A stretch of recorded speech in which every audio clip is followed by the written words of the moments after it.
A continuación, Quito con Marjorie.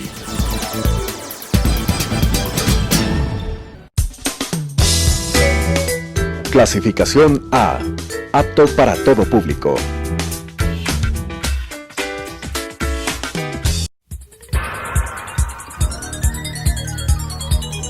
Las opiniones vertidas en este espacio por la producción y dirección del programa son de exclusiva responsabilidad de sus autores y de quienes intervienen en ellos.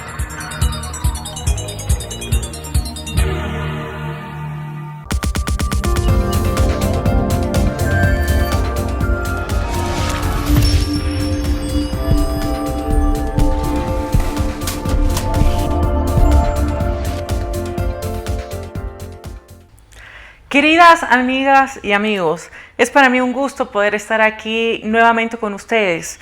En el programa de hoy abordaremos un tema que es preocupante y muy complejo para toda la ciudadanía, y es la situación económica del país.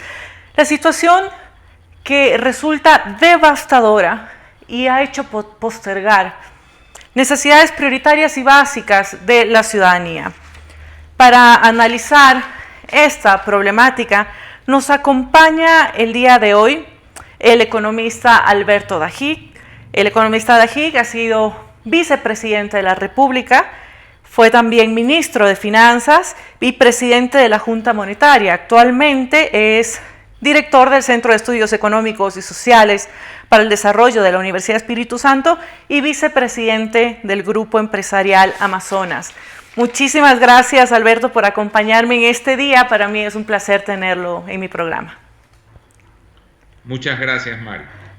Alberto, la política no se trata de cómo hacer mejor las cosas, porque eso deberíamos tenerlo ya asumido, sino de establecer incentivos adecuados para que sean además leídos correctamente desde la ciudadanía. Pero si estos incentivos son apropiados, digamos, las decisiones serán racionales y correctas. En el contexto que estamos viviendo respecto a los incentivos, ¿qué podemos decir? Bien, la economía ecuatoriana tiene en estos momentos, la sociedad ecuatoriana, un tema de supervivencia. En ese tema de supervivencia hay algo fundamental que no requiere incentivos. Ya veremos los incentivos dentro de mi contestación. Y es asegurarse que los más vulnerables tengan una transferencia directa de parte del Estado, de parte de los mismos ciudadanos a través de organizaciones como fue, por ejemplo, Diaconía de Guayaquil con el programa de alimentos que manejó Paul Palacios. Entonces, este tipo de cosas son indispensables en este momento. Ahora, mensajes, incentivos, los mensajes. Tiene que haber todos los incentivos y los mensajes de que va a cambiar un modelo económico absolutamente equivocado que prevaleció y todavía prevalece, heredado de lo que yo llamo la FARC con A minúscula, Familia Revolución Ciudadana. Un modelo de un obsesivo, obsceno gasto público. Un modelo de un crecimiento burocrático inmisericordia. Un modelo de asfixia a quienes producen. ¿Y cuál es el incentivo que debe primar? El que ese sector productivo se dé cuenta de que hay esperanza. Pero Mario, si este proceso lleva a que el sector privado, que ya ha perdido, óigaseme bien, más de 200.000 empleos, ve que el sector público no se ajusta, ¿cuál es entonces el mensaje? El mensaje es: yo soy cada vez más pequeño en relación al monstruo. Va a llegar un momento en que ya no puedo dar más porque el monstruo me come. Entonces se vuelve fundamental que la sociedad ecuatoriana enfrente el problema del tamaño de su sector público y lo reduzca de verdad y le haga confiar a ese sector privado de que sí hay esperanza. Hablamos del sector. Sí. Sí, hablamos del sector privado y lo que vemos a través de la política es que no son los grupos empresariales los que bloquean, sino son los grupos políticos. Es decir, no es un problema de los grupos económicos, sino un problema de los grupos políticos. ¿Cómo leemos la política pública? Marjorie, cuando no existe una economía libre, como es el caso de la chilena, donde sí existe, cuando no existe una economía libre como en Nueva Zelanda, en Irlanda, en los países que han logrado derrotar la pobreza, los políticos y grupos empresariales coexisten bochornosamente. Por ejemplo, esos grupos empresariales logran privilegios, como altos aranceles para poder subsistir. Logran privilegios como cuotas. De acuerdo. Logran privilegios como subsidios.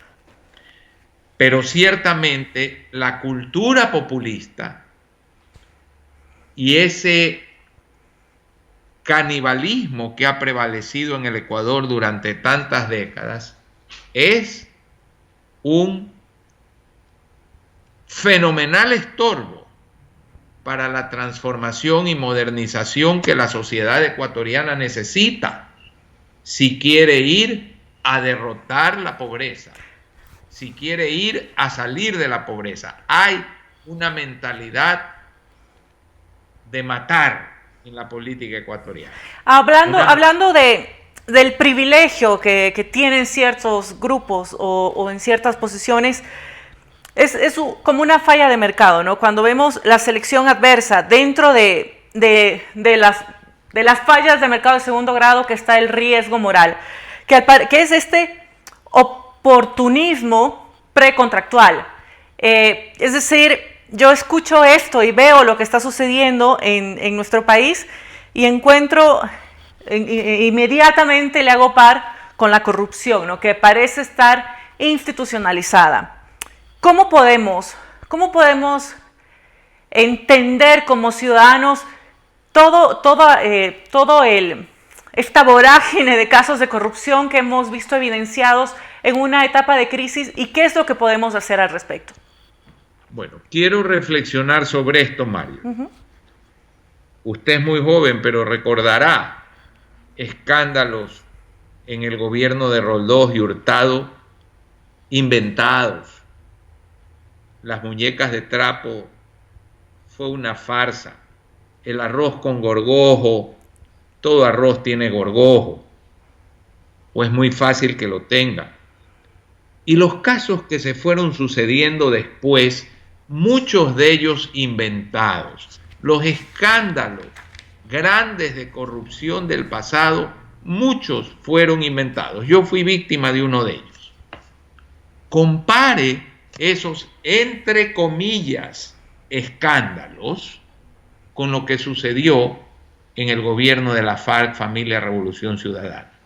Es una mentira que la refinería, repotenciarla, costó 2.300 millones de dólares y que hoy esa refinería está parada. No es mentira. Es mentira que Coca-Cola Sinclair está sobredimensionada esa central hidroeléctrica para la capacidad hídrica que existe. No es mentira, es una realidad. Es además cierto que hubo sobreprecio y es cierto que las centrales hidroeléctricas no funcionan bien, que todas tienen fallas de construcción. Es cierto que se evitó hacer licitaciones y con el prurito de que esto es de estado a estado, de gobierno a gobierno, se asignaba a dedo los contratos. Es falsa.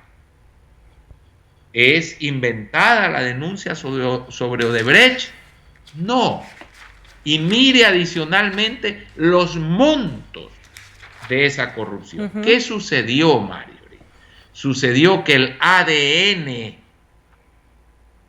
de la política ecuatoriana fue alterado, cambió de un mínimo de decencia y de honor a un máximo de robo, de corrupción, que no lo han logrado desterrar. La primera cosa para cambiar esto es dejar que el Estado hacer que se aleje de cosas que no debe hacer. No debe tener aerolíneas, no debe tener una empresa de telecomunicaciones, no debe tener bancos, no debe otorgar créditos directamente. Es decir, si partimos de hoy, hacemos un antes y un después, ¿qué debería hacer o no hacer el gobierno para promover esta prosperidad? Por supuesto, estamos hablando de que en el presente tenemos un contexto de malos gobiernos y mucha corrupción, pero a partir de hoy, ¿qué deberíamos hacer o dejar de hacer? Marjorie, no hay que inventar la pólvora.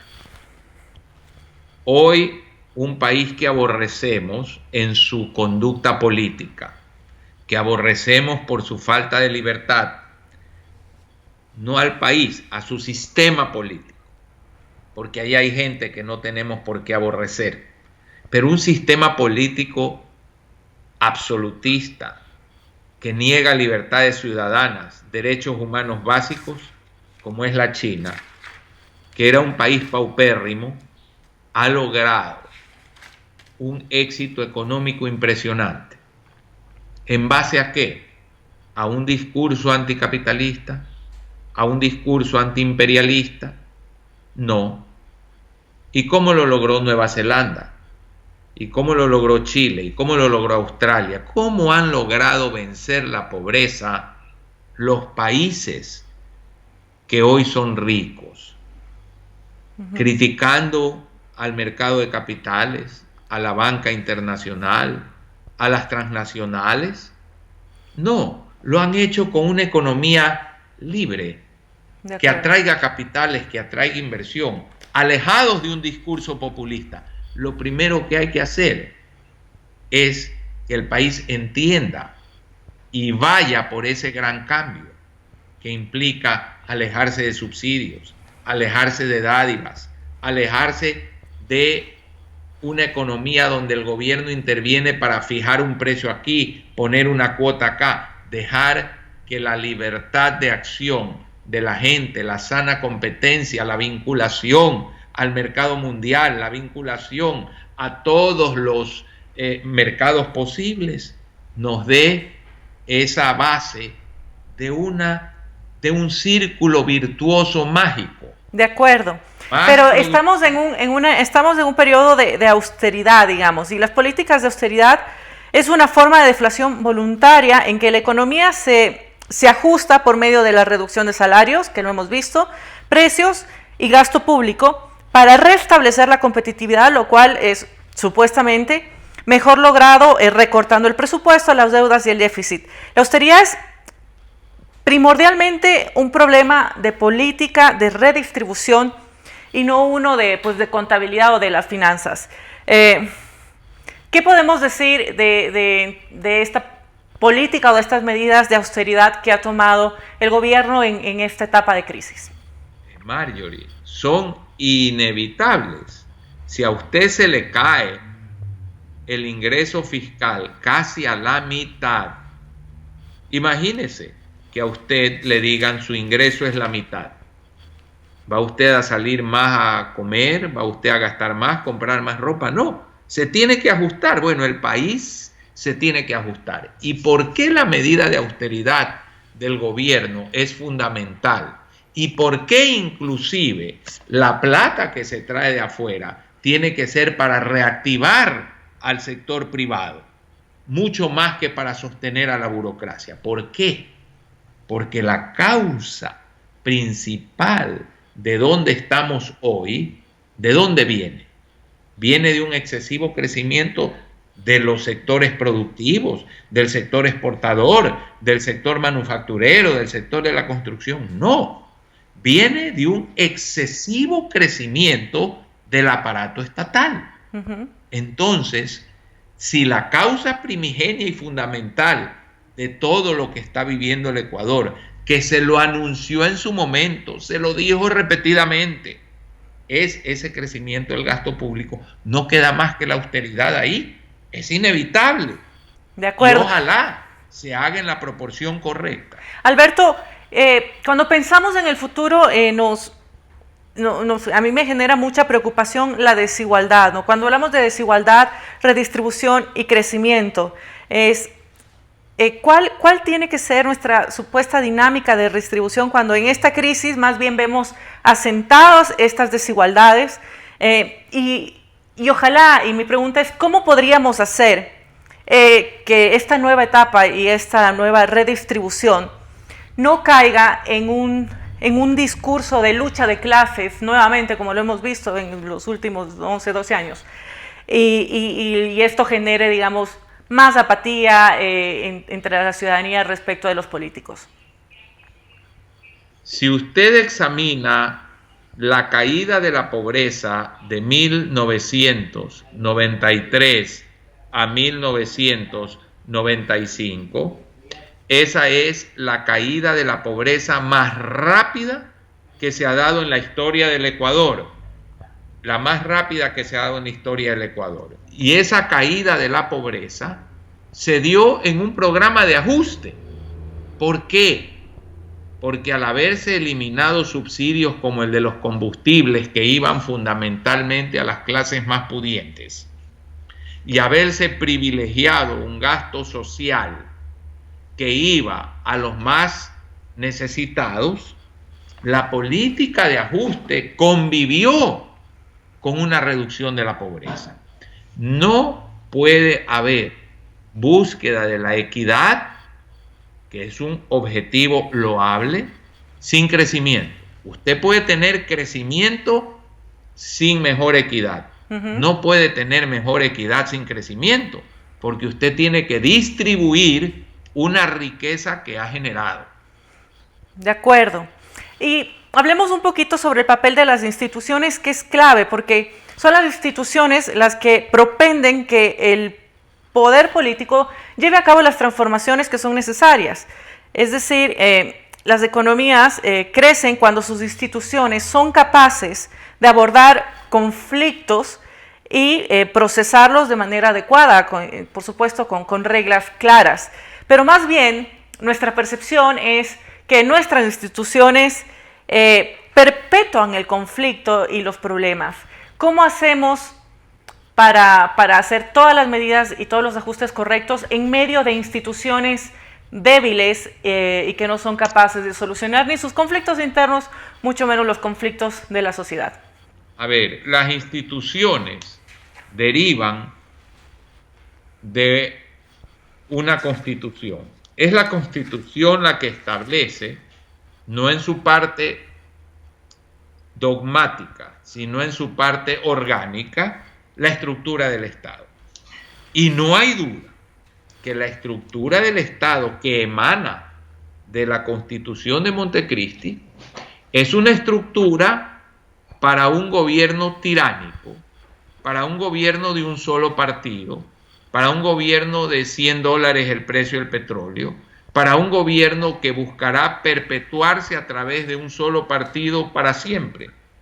Por lo tanto, la primera condición para que el Ecuador pueda resolver ese problema de institucionalidad es deshacernos de una constitución aterradora, hecha no por ecuatorianos, sino por extranjeros que vinieron a experimentar con la sociedad ecuatoriana, de extranjeros que vinieron a consolidar un proyecto político del Foro de Sao Paulo y no un proyecto político ecuatoriano. De acuerdo, entonces necesitamos reformas constitucionales. Respecto a la prosperidad económica, ayuda financiera, ayuda extranjera para completar la brecha que existe entre la inversión necesaria y el ahorro. ¿Qué opina usted de estos mini créditos o créditos chiquitos, varios, que estamos asumiendo? Más bien no necesitaríamos algo parecido, digamos, a un plan Marshall en este momento? El Ecuador no puede subsistir en el momento actual, y tenemos que repetirlo, sin una gran cantidad de recursos externos. El Ecuador no emite moneda. Por lo tanto, los medios de pago, los dólares que usted tiene en su cartera, los dólares que usted puede girar con una tarjeta de crédito, los cheques que puede girar la ciudadanía y las empresas, solamente se producen o existen si vienen recursos de afuera. Los recursos de afuera, ¿cómo se obtienen? Con exportaciones. ¿Están las exportaciones de petróleo en un boom? No. ¿Ha subido el precio del camarón, del banano? Tampoco. Hay una recesión internacional. ¿Los ecuatorianos que están en el exterior van a mandar harto dinero? No. Hay una brutal recesión en todo el mundo. Por lo tanto, ¿de dónde puede venir el dinero? Solo de tomarlo de organismos internacionales y del mercado, haciendo una proyección razonable a plazos y en condiciones que nos permitan en el largo plazo sobrevivir y recuperarnos. De ahí que el plan Marshall ecuatoriano es lograr la mayor cantidad de recursos posibles de todos los organismos internacionales y utilizar esos recursos no para pagar sueldos de la burocracia. De acuerdo. Utilizar esos recursos para desarrollarnos. El primer teorema fundamental de la economía de bienestar dice que toda economía competitiva es Pareto eficiente. Bueno, esto dice Stiglitz. Pero Pareto eficiente es decir, no puedes mejorar tú sin perjudicar a otros. Es decir, a nosotros nos da la lectura de una suma cero, pero ¿existe alguna posibilidad de que no sea una suma cero el bienestar o esta mejora? Es difícil llegar a sociedades como la Noruega, donde podríamos estar en un Pareto óptimo. Nosotros estamos a un largo trecho de llegar allá. Pero para llegar allá, la pregunta es, ¿qué tipo de economía existe? Cuando la gente se engaña y dice que los países nórdicos son socialistas y tienen unos programas sociales amplísimos, el momento de distribuir, pero el momento de generar son economías absolutamente de mercado. Y ese es el gran éxito de los países nórdicos. Y países como Nueva Zelanda y Australia, que han logrado notable desarrollo económico con una equidad impresionante, son también economías de mercado. Entonces, para llegar a ese óptimo, hay que transitar el camino de, lastimosamente, destruir muchos intereses creados y cambiar muchas cosas. No es solamente cambiar el sector público, es también cambiar un sector privado que no quiere competir muchas veces, que quiere protecciones muchas veces. ¿Cuál es el éxito del camarón? Que no ha gozado de ninguna protección, ha tenido que fajarse con el mundo y ha logrado sobresalir y destacarse en tecnología, porque precisamente son empresarios que compiten con el mundo, no que buscan protección como el que ensambla una cosa cara en el Ecuador al doble del precio de la que se la puede conseguir en el mercado internacional. De acuerdo. La ciudadanía ahora, pues a través de los medios tenemos acceso a cierta información, pero la queja, muchas veces la culpa, y a veces sentimos que aún hacer el diagnóstico de la situación resultan inútiles. ¿Qué debemos hacer, Alberto, los ciudadanos de a pie en esta crisis para ser parte de la solución y no del problema? No tener miedo a participar en la política. No tener miedo a hacer una contribución, porque los cambios se logran a través del poder político. Y cuando los ciudadanos se asquean de la política y dicen eso no es para mí, ¿quiénes quedan, Marjorie? los que no se asquean. De acuerdo. Es indudable que analizar estos temas pues, requieren de mucho más tiempo para analizarlos desde los distintos aspectos con profundidad, y es mi compromiso, por supuesto, seguir llevando a ustedes esta información en siguientes emisiones. Sin embargo, y atando un poco a lo que dijo nuestro invitado, no quisiera dejar de anotar que estas grandes distorsiones económicas y políticas se ven más dentro de gobiernos políticos antidemocráticos, se asentan mucho más. Entonces, es indispensable que todos nosotros asumamos nuestra responsabilidad para enfrentar este fenómeno propio de este sistema y hacer y tomar las decisiones correctas en el futuro. Muchísimas gracias, economista Alberto Dajic, por sus importantes aportes en este diálogo, y a ustedes, queridos amigos, por haberme acompañado el día de hoy. Los veo la próxima semana. Muchas gracias.